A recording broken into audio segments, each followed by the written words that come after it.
Oh, my chicks are just hatching. Look. Look, everybody. That little one's pecking on that one's shell. That one just broke the shell. Just broke it.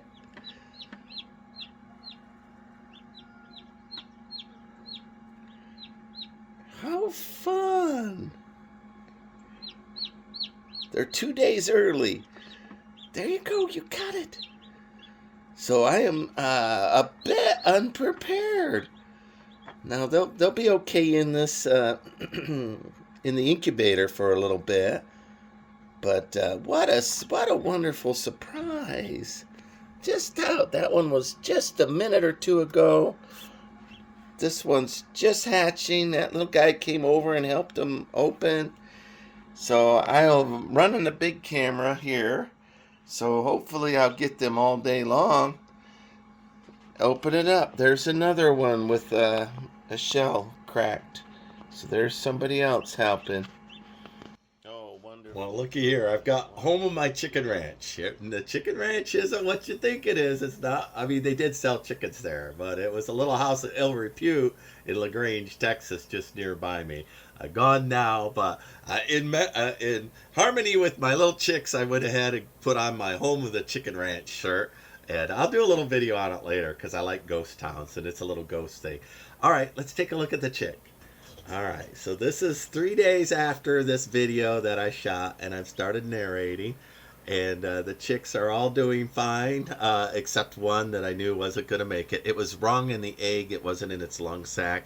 It was just too weak to break out. So, but these 5 are all doing so well. And let me narrate the rest of this video for you.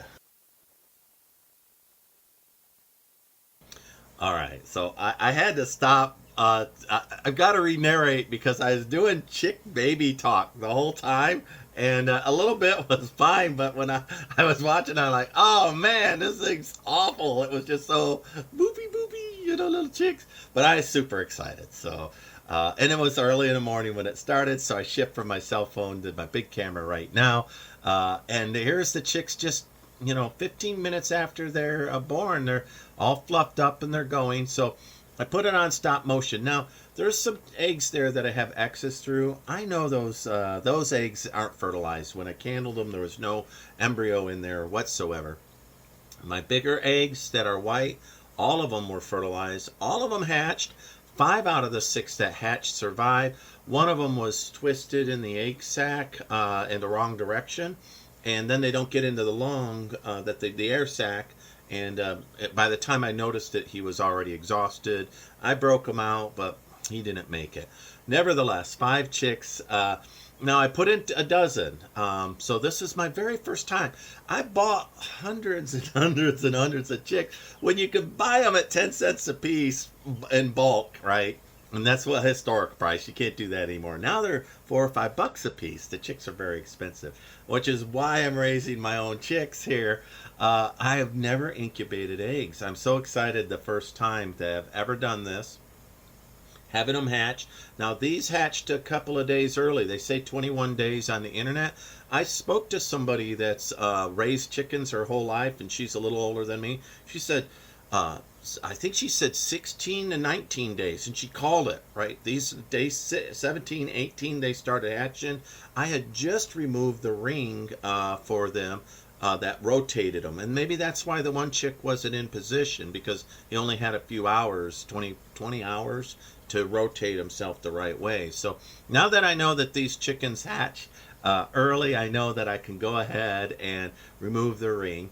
So this little egg here that will do, and I'll stop talking and play music. I'm going to play it through the entire hatching sequence instead of stop motion or fast. What he's already done in the previous videos is he's pecked a little ring around it. But I want you to so you can see how exhausting it is for the chicks to get out of these eggs. And the one chick that I got out of the egg early, his feathers never dried right. Nothing worked for him. They really need to struggle to absorb the moisture. It's just, I think if you pull a chick out of the egg early yourself or assist, I think your chance of survivability very, very low. But I'll go ahead and play some music. You all can watch this or you can skip forward. or fast, hit set, 2 times the motion on your YouTube if you get bored. I personally am enjoying watching them be born, and this is an egg from the beginning of the cracking all the way through. And I'll go ahead and be quiet now, and you all can listen to some music.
24 hours later, I'm a mom. I'm a new mom. How sweet. Now I've got 5 here. I lost one in the night that had got bound in the membrane of the egg. And then I've got 4 eggs there. I do not think will hatch. 1 I don't even think was fertilized. But 2 I don't think are going to hatch. But we'll find out. What did hatch are the largest eggs that I had. Any of the big eggs hatched. Any of the smaller eggs did not. And that's a note to self. Even though I've raised hundreds and hundreds and hundreds of chickens, it was always cheap to buy them in the past. Get it? Cheap? Anyway, 10 cents a chick or whatever they were once upon a time. And now they're getting $3, $4, $5. So, raising them myself is to my own benefit. And every now and then I'll get a chick from somewhere else or a rooster from somewhere else to keep genetic diversity around. But I'm super, super pleased. Just wonderful good. They're all doing good. I'm convinced I'm going to do all right. I don't know if those last eggs will open or not. I'm opening and closing the, I don't have a heat lamp, right? I'm opening and closing the incubator, and that's not good for the last few eggs. But I don't think the last few eggs are viable anyway. So look at these little guys. They're just so cute. Oh, that's why I've been narrating, because I go baby talk on it. They're just adorable. All right. Anyway, like, subscribe. This is Steve, 1,000 Year Homes, and I've been homesteading this week because I've been laid up with a injured foot. And this has been pretty good for me. It all worked out real well.